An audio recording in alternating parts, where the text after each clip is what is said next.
E aí, estudante, tudo bem? Espero que sim. Hoje nós vamos continuar nossa aula sobre substantivos. Na aula passada falamos sobre as qualificações dos substantivos e sobre os substantivos coletivos. Hoje nós vamos falar sobre os gêneros dos substantivos e na terceira aula nós vamos falar sobre número e grau de substantivo, ok? Então vamos começar? Flexão dos substantivos. Os substantivos são variáveis em gênero, número e grau. Os gêneros dos substantivos são masculino e feminino. É masculino o substantivo ao qual podemos antepor os artigos, os, e uns. É feminino o substantivo ao qual podemos antepor os artigos as, umas. Exemplo, um vendedor, os problemas, uma música, as honestas. Preste atenção aqui em mim. Os substantivos, eles podem ser biformes ou uniformes, tá? O que você entende de biforme? Duas formas, ok? Duas formas. Então, para o masculino ele vai ter uma forma e para o feminino ele vai ter outra forma. A maioria dos substantivos forma o feminino por meio da desinência a, que é acrescentada à forma do masculino e, às vezes, exige adaptações. Exemplo, gato, gata, leão, leoa. Uma pequena parte dos substantivos biformes não segue essa regra. Exemplo, barão, baronesa, poeta, poetisa. Vamos dar uma parada aqui. Gente, essa lista ainda poderia seguir, tá? Poderia ser, por exemplo, cônsul, consuleza, duque, duquesa, e assim segue. Vamos continuar a leitura. Há um grupo de substantivos biformes que tem uma palavra específica para o feminino e outra para o masculino.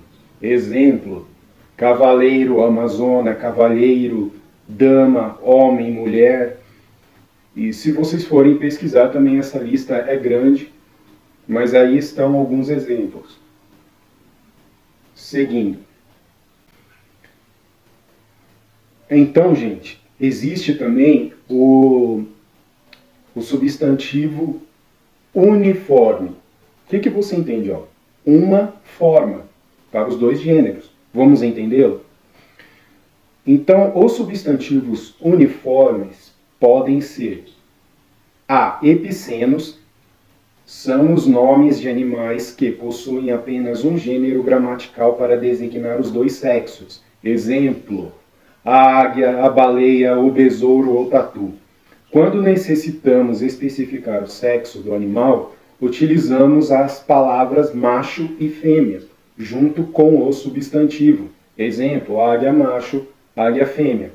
Então, gente, conforme esses exemplos aí, se você precisar distinguir o sexo do animal, é só colocar macho ou fêmea na frente, tá? Mas muitas vezes não há necessidade, porque o sexo do animal não importa. Seguindo. B. Substantivos sobrecomuns. São os substantivos que apresentam somente um gênero gramatical para designar pessoas. Exemplos, a testemunha, o cônjuge, o indivíduo, a pessoa. Quando há necessidade de especificar o sexo, diz-se o cônjuge feminino, o cônjuge masculino, a pessoa do sexo masculino, a pessoa do sexo feminino. E essa lista é muito grande também, gente. Continuando. C. Comuns de dois gêneros. Então, substantivos uniformes comuns de dois gêneros. São os substantivos que fazem a distinção de gênero pela anteposição de determinante, ou seja, pronomes e artigos, no gênero masculino ou feminino. Exemplos, o indígena, a indígena, a acrobata ou acrobata, a agente ou agente. Todos os substantivos ou adjetivos substantivados terminados em ista são comuns de dois gêneros. A artista ou artista, a eletricista ou eletricista, como exemplos. Então, pessoal, por hoje nós vamos ficar só com essa parte dos gêneros. Na próxima aula, como eu já havia dito, vamos falar sobre número e grau. Não se esqueça de anotar. Até a próxima aula.